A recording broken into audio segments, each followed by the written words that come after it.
दोस्तों, क्या आप भी यही हिसाब लगा रहे हैं कि आपने जो सीयूटी का पेपर 2025 में दिया है, आपका स्कोर नॉर्मलाइजेशन के बाद बढ़ जाएगा, कम हो जाएगा? कौन सा फॉर्मूला लगने वाला है, कौन सा गणित लगने वाला है, किस तरह से सारी कैलकुलेशन की जाएगी, इसके बारे में हम लोग इस वीडियो में बात करने वाले हैं। नमस्कार दोस्तों, मेरा नाम है अमित शर्मा, आप लोगों का जनरल एप्टीट्यूड टेस्ट एजुकेटर। आपका बहुत बहुत स्वागत करता हूँ। देखिएगा, नॉर्मलाइजेशन की ज़रूरत कब पड़ती है? जब एक से ज़्यादा शिफ्ट में या एक से ज़्यादा दिनों के अंदर आपके एग्जाम्स होते हैं, तो वहाँ पर एक इक्वल चीज़ों को लाने के लिए, एक नॉर्मलाइज करने के लिए नॉर्मलाइजेशन लगाया जाता है, जिससे कि उस बच्चे का जिसका टफ शिफ्ट के अंदर पेपर आया था, उसको नुकसान ना हो, उसको उस चीज़ का जो है फ़ायदा मिले, या फिर उसको एक इक्वल लेवल पर लाया जाए जहाँ से उसको ये ना लगे कि मेरा पेपर टफ आ गया, मेरे साथ में इनजस्टिस हुआ है। Normalisation is the another name of justice. Equality, इंसाफ होना है आपके साथ में।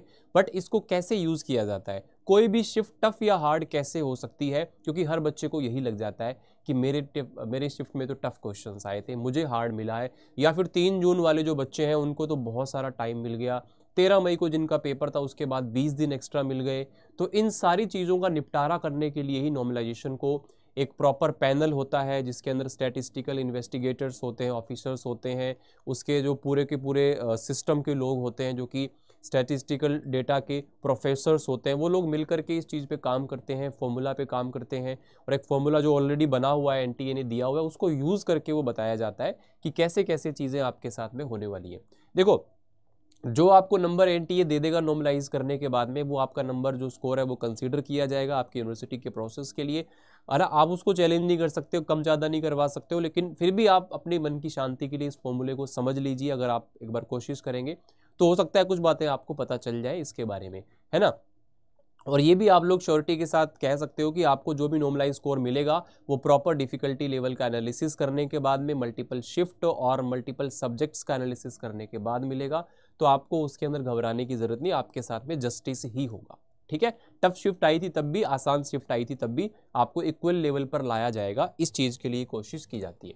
सबसे पहली चीज़ तो आपकी ध्यान रखें, जो आपकी आंसर की आएगी, आंसर की के अंदर जो आपका स्कोर बनेगा, वहां पे वो स्कोर आपका वैलिड नहीं होता है। नॉर्मलाइज जो स्कोर होता है वो आपके रिस्पेक्टिव यूनिवर्सिटी के प्रोसेस के लिए यूज किया जाएगा। ये बात आप लोग ध्यान रखें, ठीक है।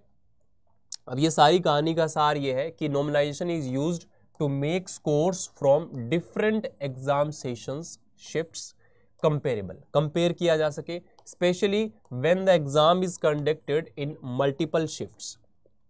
It addresses variations in difficulty levels across different shifts, ensuring all candidates performance is measured on a similar scale, एक स्केल पे उनको मेजर किया जा सके।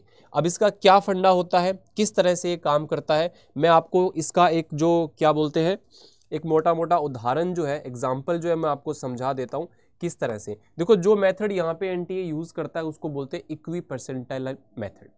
इक्वी परसेंटाइल मेथड, आपका जो स्कोर होता है, आपका जो स्कोर है, जैसे मान लो आप लोगों ने यहाँ पे 250 नंबर का पेपर दिया और 250 नंबर में से आप लोगों का यहाँ पे जो स्कोर है वो 200 नंबर आ गया।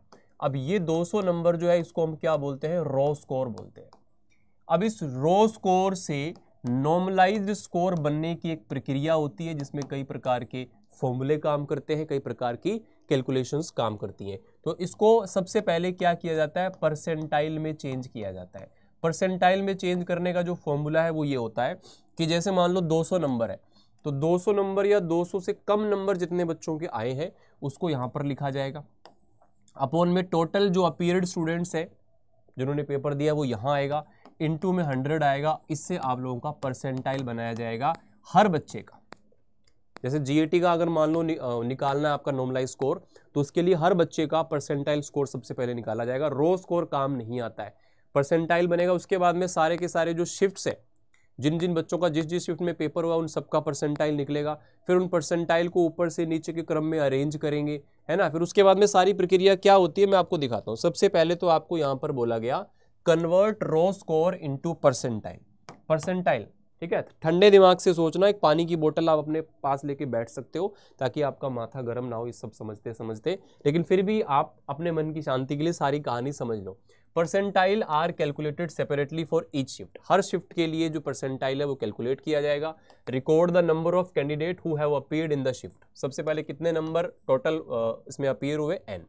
Sort all the candidates in one shift in decreasing order of their marks, note the raw marks for each candidate, suppose this is denoted by t, है ना। तो लास्ट में आपके पास में यहाँ पे आ रहा है in that shift whose raw score is less than और इक्वल टू टी, यानी कि उससे कम और उससे बराबर नंबर कितने लोगों के आए हैं, वो ये है। टोटल अपीयर्ड कितने हैं, ये है इनटू 100। तो हर बच्चे का सबसे पहले परसेंटाइल निकाला जाएगा। उसके बाद में देखो परसेंटाइल कैसे निकलेगा, जैसे मान लो एक शिफ्ट 1 है, एक शिफ्ट 2 है, 2 शिफ्ट के अंदर पेपर हुए, ये 3 लोग हैं कैंडिडेट पहली शिफ्ट में, ये 3 कैंडिडेट हैं आप लोगों के दूसरी शिफ्ट में, ये इन तीनों के रो स्कोर है, ये दूसरी शिफ्ट वालों के रो स्कोर है, इन सब के यहाँ पे परसेंटाइल स्कोर हमने कैलकुलेट करके रख लिए। इतनी बात समझ में आ गई।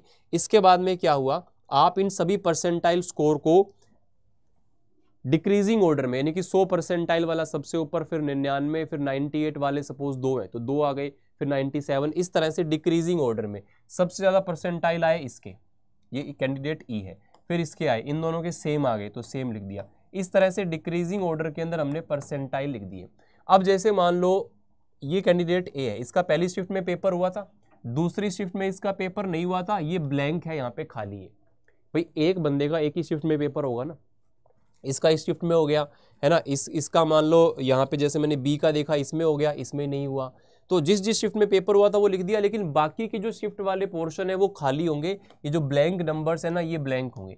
अब इन ब्लैंक को कैलकुलेट किया जाता है, उसके लिए एक फॉर्मूला यूज किया जाता है, वो फॉर्मूला यहाँ पर ये है, वो फॉर्मूला यहाँ पर ये है। अब ये x2 बाद वाला नंबर, x1 पहले वाला नंबर, या p1 p2 जो सारी कहानी लगाई जाती है, उसके बाद में जो ये आपके नंबर मिसिंग थे ना, जैसे ये वाले नंबर आपके मिसिंग थे, यहाँ मिसिंग था, यहाँ मिसिंग था, ये सारे नंबर अब कैलकुलेट किए जाएंगे और हमने सारे नंबर कैलकुलेट कर लिए। अब आपका ये कैंडिडेट्स हो गए, ये इनके परसेंटाइल ऊपर से नीचे की तरफ आ रहे हैं, और ये इनका जो यहाँ पर वैल्यूज मिसिंग थी वो हमने यहाँ पे वैल्यू कैलकुलेट करी फॉर्मूला के हिसाब से। अब क्या होता है, जितने भी यहाँ पर ये आपके परसेंटाइल आपने लिखे, उसके बाद जितने भी शिफ्ट के ये स्कोर बनेंगे, इन सब का एवरेज निकाला जाता है, फिर आपका नॉर्मलाइज नंबर बनता है। यानी कि डिफिकल्टी लेवल को एक मैक्सिमम लेवल तक ओके करने के लिए, इक्वल करने के लिए चीजें की जाती है।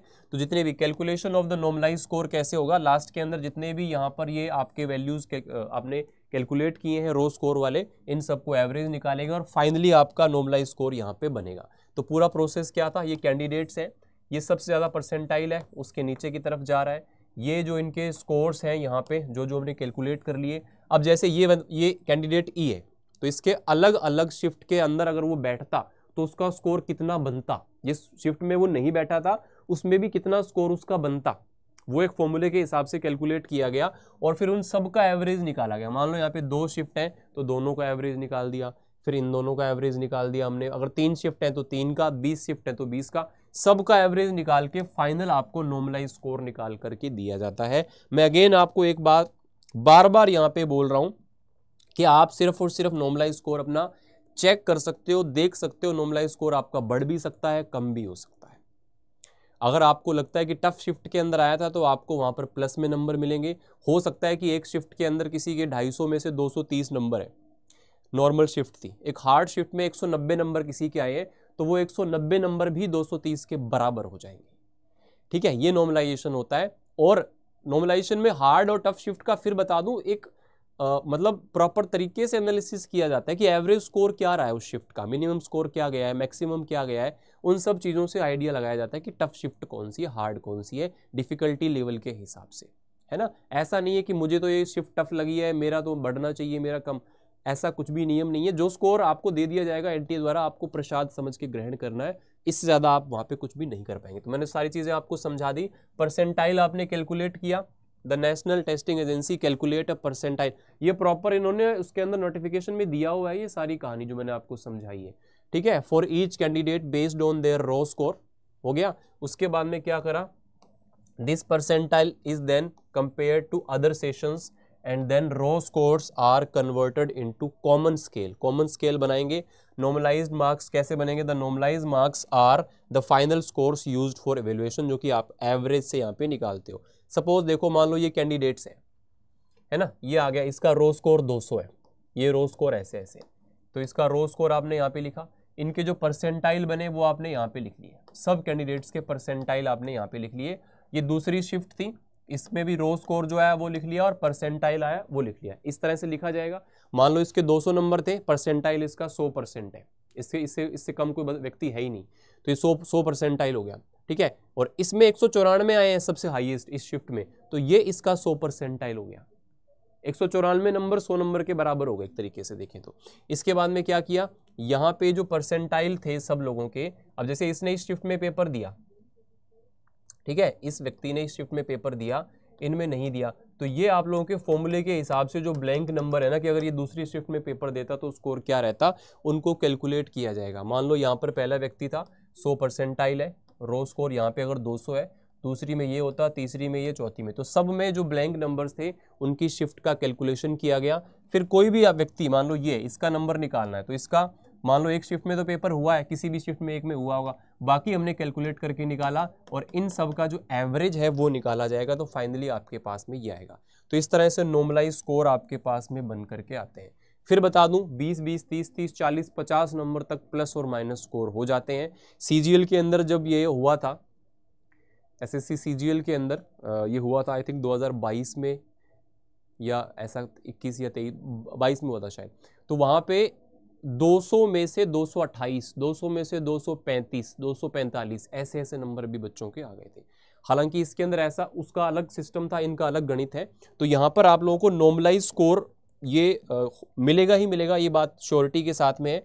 अब इस पूरी कहानी का सार क्या है वो समझ लो कि सर हम क्या करें, मतलब इसके अंदर पहली चीज़ तो ये है कि आपने जो भी आपकी शिफ्ट में क्वेश्चंस आए, आपने पूरी एनर्जी के साथ, पूरी ताकत के साथ आपने उनको दिया, प्रॉपर तरीके से अटेम्प्ट किया, ठीक है। उसके बाद में शिफ्ट की टफनेस और हार्डनेस, क्योंकि कोई अगर टफनेस है, मान लो किसी क्वेश्चन में टाइम लग रहा है तो वो सबको लगेगा, अगर वो टफ चीज़ है तो वो आपकी इस फॉर्मूला के हिसाब से वो सामने आ जाएगी, है ना। आपने अगर मेहनत की हुई है, मान लो आपने 50 में से टफ शिफ्ट में 30 ही क्वेश्चन किए, तो भाई वो 30 ही आपके 40 के बराबर नंबर आपको दिला देंगे। और अगर नॉर्मल शिफ्ट है तो वहाँ पे जो है बाकियों के नंबर अगर डिक्रीज होंगे स्लाइटली, तो आपके भी डिक्रीज होंगे, तो वो आप लोगों को एक बराबर लेवल पर लाएगा। और इसके अंदर हम लोग इसको चैलेंज भी नहीं कर सकते कि भाई कैसे हो गया, तो वो फॉर्मूला अगर करोगे तो भी वो प्रॉपर आपको दिखा देंगे, है ना। आप इसको अगर करते भी हो तो सारी चीज़ें दिखा देंगे, तो आपको फाइनली जो स्कोर मिलेगा नॉर्मलाइज वाला वही आपको यूज़ करना है, इसी को यूज़ करके आपको आगे यहाँ पे बढ़ना है, ठीक है ना। तो जो आपका स्कोर बन रहा होगा उसी को यूज़ करके आप आगे यूनिवर्सिटीज़ के लिए उसको यूज़ करने वाले होंगे। और सभी यूनिवर्सिटीज़ की जो काउंसलिंग प्रोसेस है उसमें अलग अलग आप लोगों को बैठना होगा, जो आपने फॉर्म के अंदर डाली हुई हैं उनके अंदर, और कुछ ऐसी भी हैं जो आपने नहीं फिल की हैं, तब भी आप उनके लिए अप्लाई कर सकते हो, वो भी आपके सामने यहाँ पे आ जाएंगी। तो आप लोग जिस भी टारगेट यूनिवर्सिटी को देख रहे हो उसका फोकस ज़रूर रखना उसके ऊपर कि कब उसका जो रजिस्ट्रेशन प्रोसेस है वो आ रहा है या कब उसको हम फिनिश कर रहे होंगे, ठीक है। तो ये सारी समस्या, सारी कहानी, सारी बातें आपको समझ में आई होंगी। अगर आप चैनल पर नए हैं तो चैनल को सब्सक्राइब जरूर करें और किसी भी प्रकार की अपडेट के लिए हमारे साथ जुड़े रहिए। Thank you so much. आपका कितना रो स्कोर आ रहा है और कितना नॉर्मलाइज बन रहा है आप मुझे कमेंट करके जरूर बताइएगा। Thank you so much.